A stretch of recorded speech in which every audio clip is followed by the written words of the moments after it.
Hi folks, I'm going to do another question from the chapter that deals with consolidation subsequent to acquisition. Again, the only intercompany transaction we have for this example may be some intercompany dividends, but let's see what we have. We know from the question that to buy 80% of the investment, the parent paid $272,000.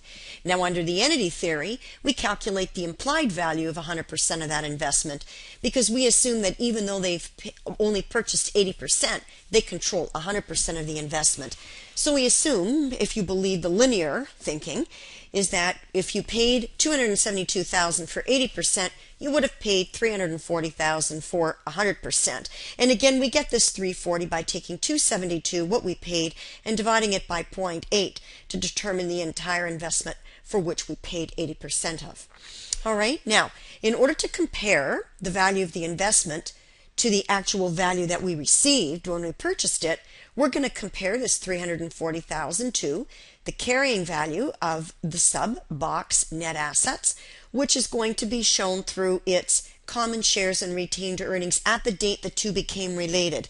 Don't forget the two companies became related on January 1, year 1. They did not give us any balance sheet at that date for either company. So again, you need to know the other way to calculate carrying value, not just assets, liabilities, but again, you know from your intro financial, assets less liabilities is equal to shareholders' equity, and that's two pieces here: common shares and retained earnings of the sub-Bach at the date the two became related. And with our question, we were told common shares of $200,000 and retained earnings at the date they became related of $30,000. So we know that we got $230,000 worth of value.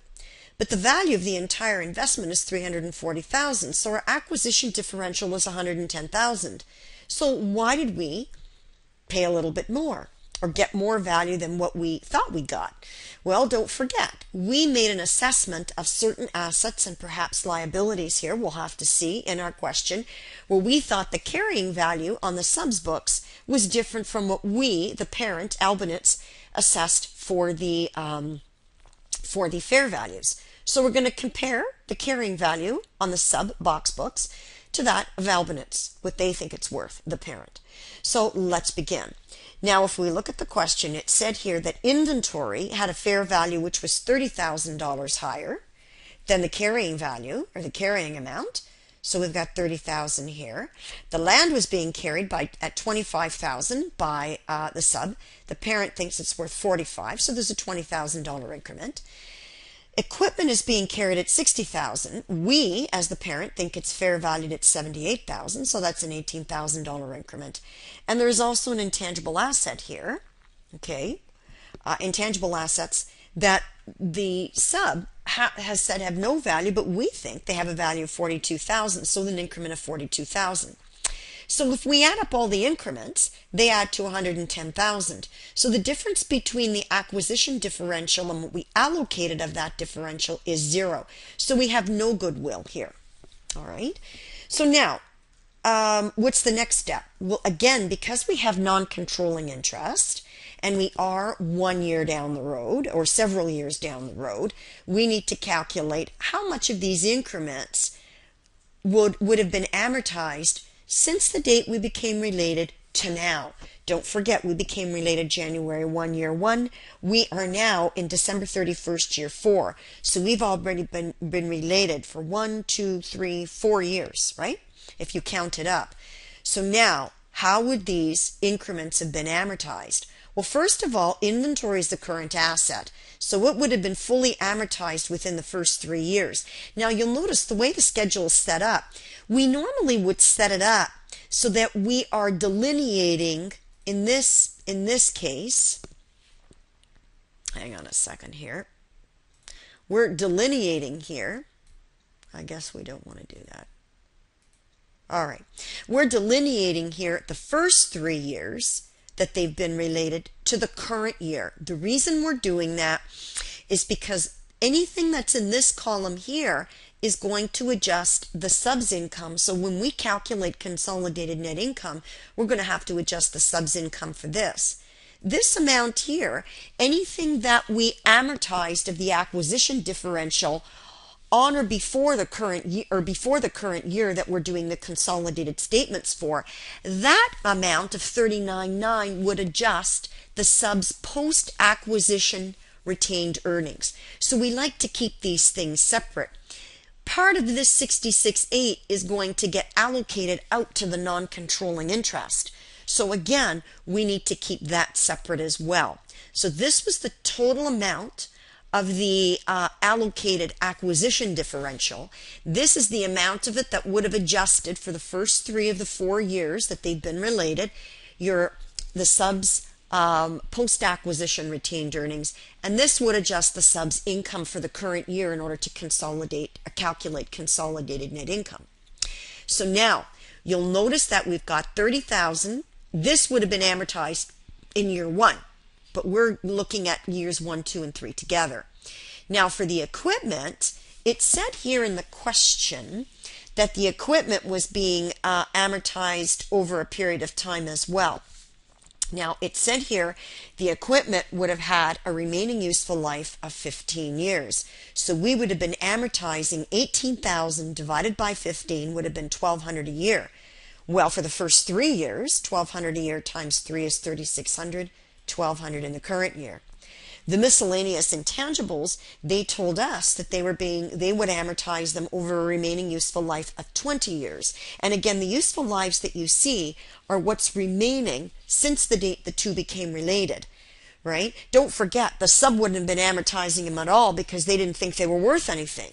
They thought that they were now useless, and the parent didn't feel that way. So the parent said, we think they got another 20 years worth of life in them. And so if we divide 42,000, which is the increment, or what the fair value of those items is, and we divide it by 20, we're going to get 2,100 for each year. For 3 years, that would be 6,300.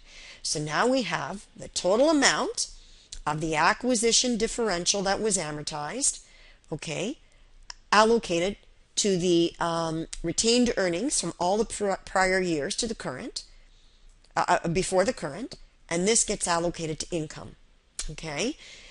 Income of the sub to adjust it downward. So now, let's have a look at calculating net income, because don't forget in this question, they want you to do a consolidated income statement and a balance sheet.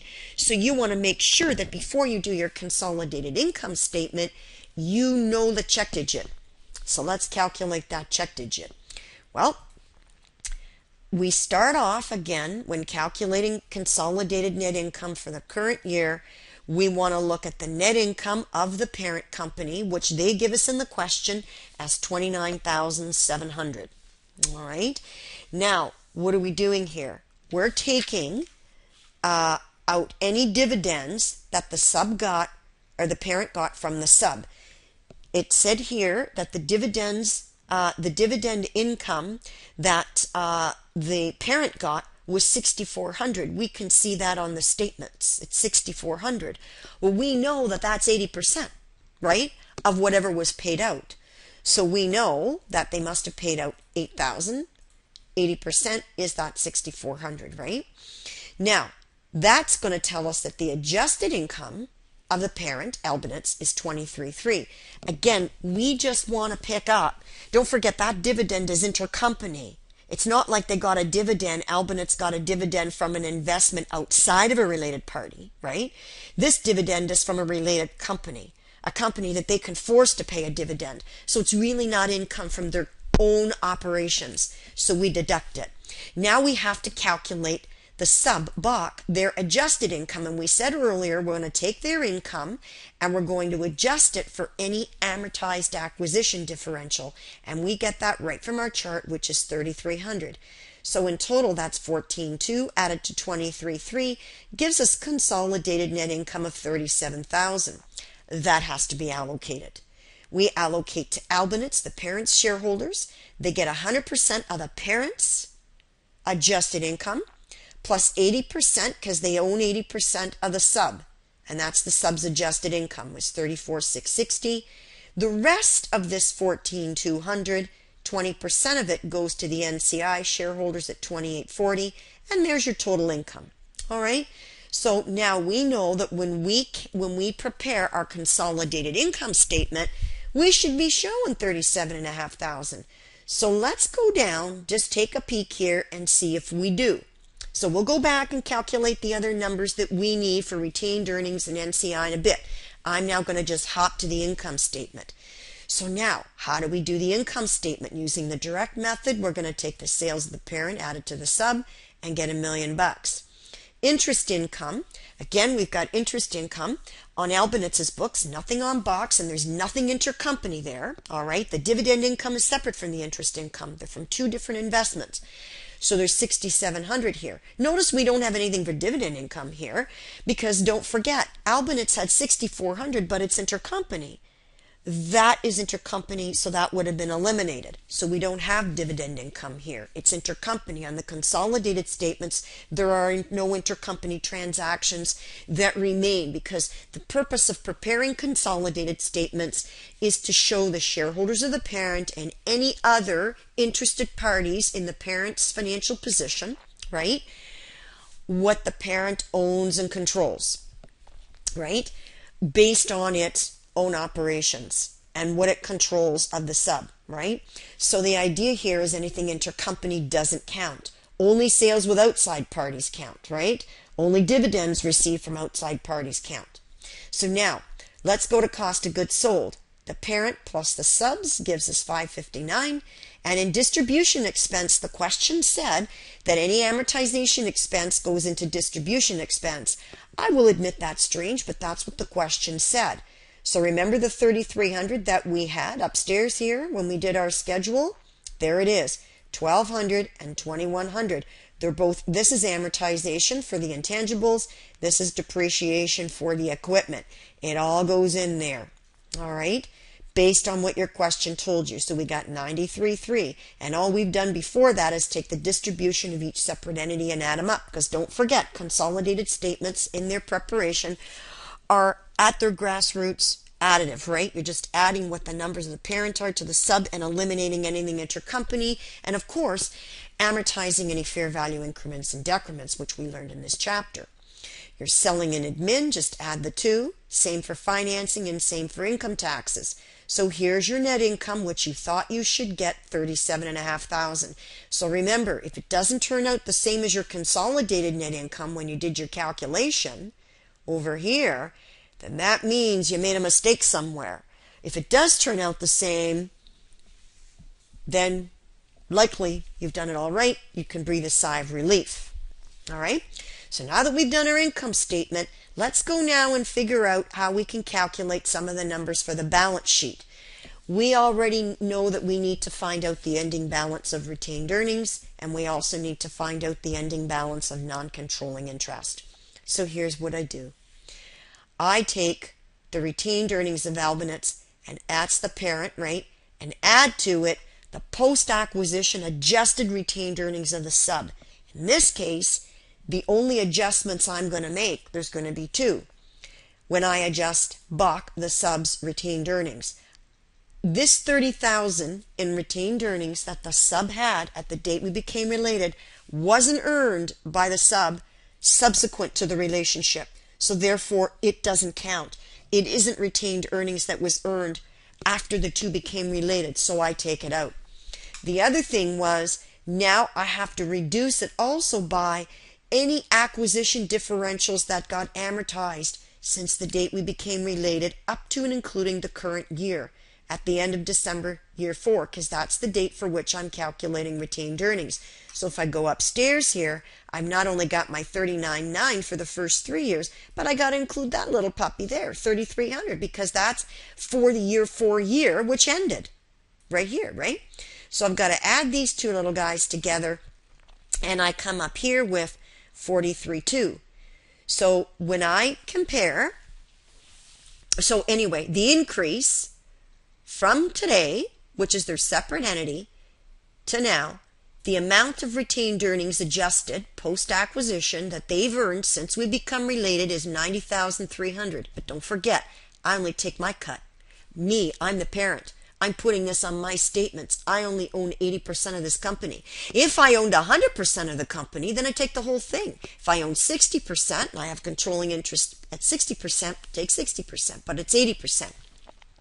So that's $72,240. Add that to Albeniz's separate entity retained earnings at this date, December 31, year 4, and again, you get that right from the question. I'm going to get 242, 240, and I'm going to plunk that onto my consolidated balance sheet in the equity section. Okay, folks, now let's get back to calculating non-controlling interest. And what we said before is that you can use any one of the two methods. You should know both. Okay, the first method I'm going to use to calculate NCI is to start with the common shares and retained earnings, which is the book value of the sub at the date for which I want to calculate my NCI.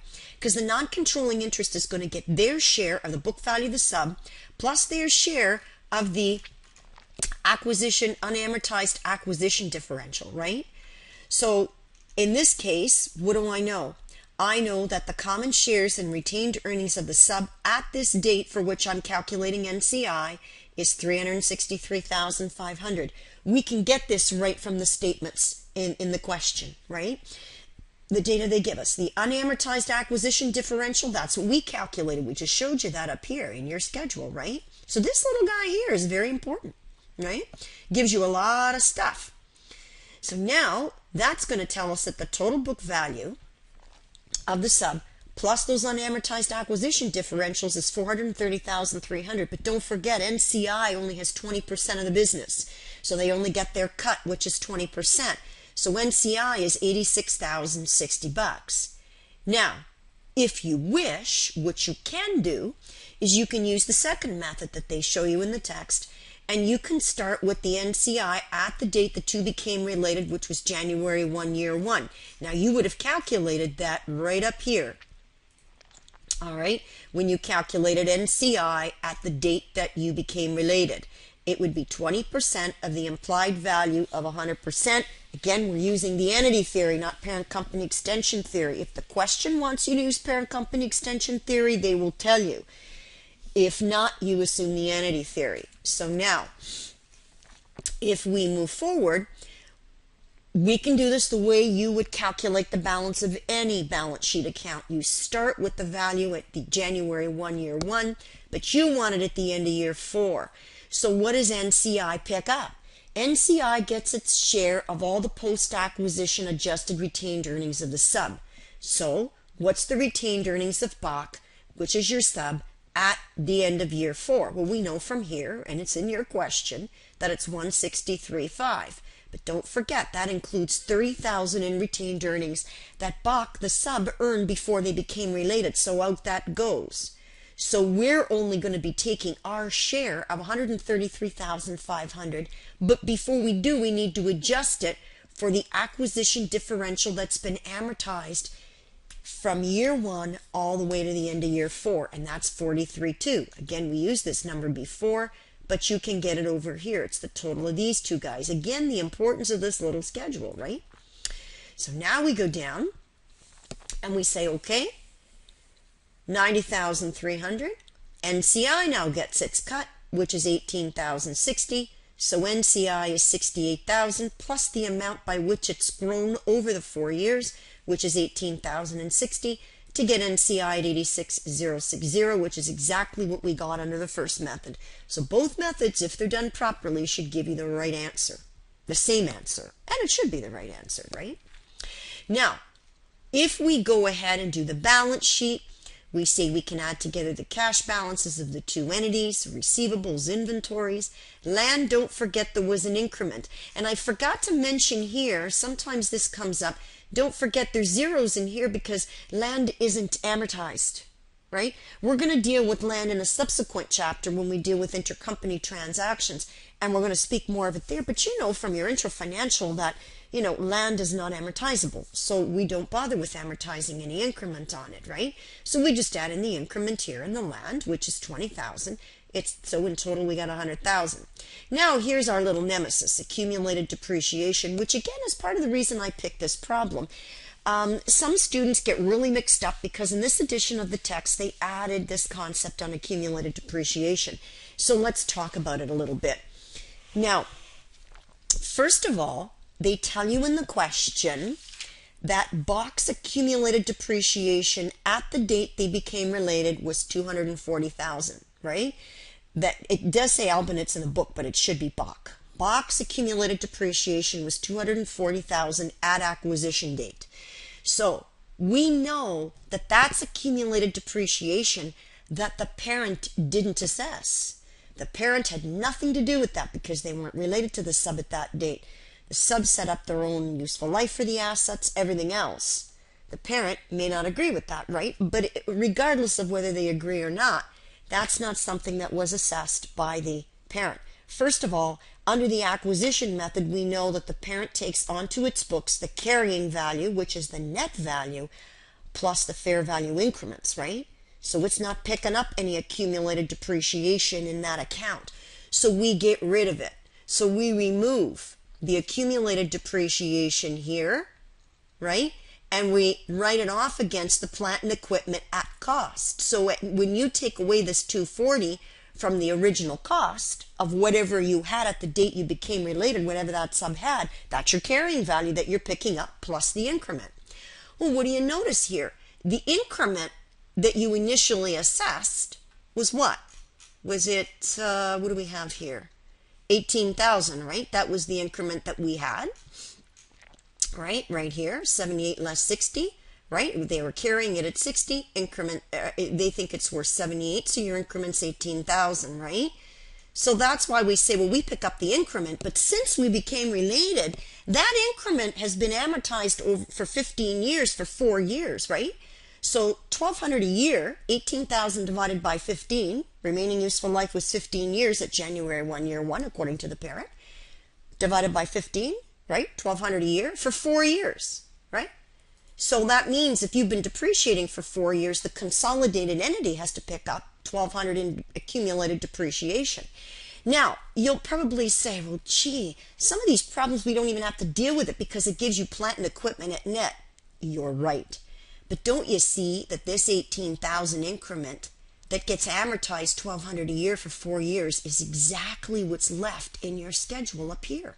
13.2.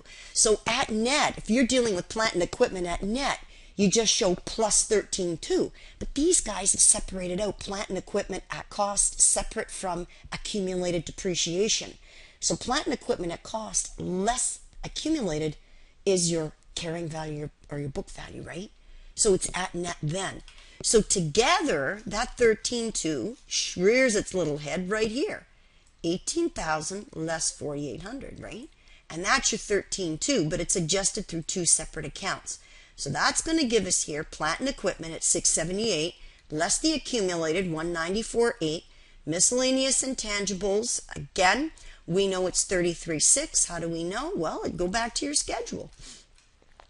They were at 42,000. You amortized 2,100 a year for the first 3 years, 2,100 alone, 33.6, and that's what should be showing on the consolidated statements. Remember, we didn't have any goodwill, so it's not in here.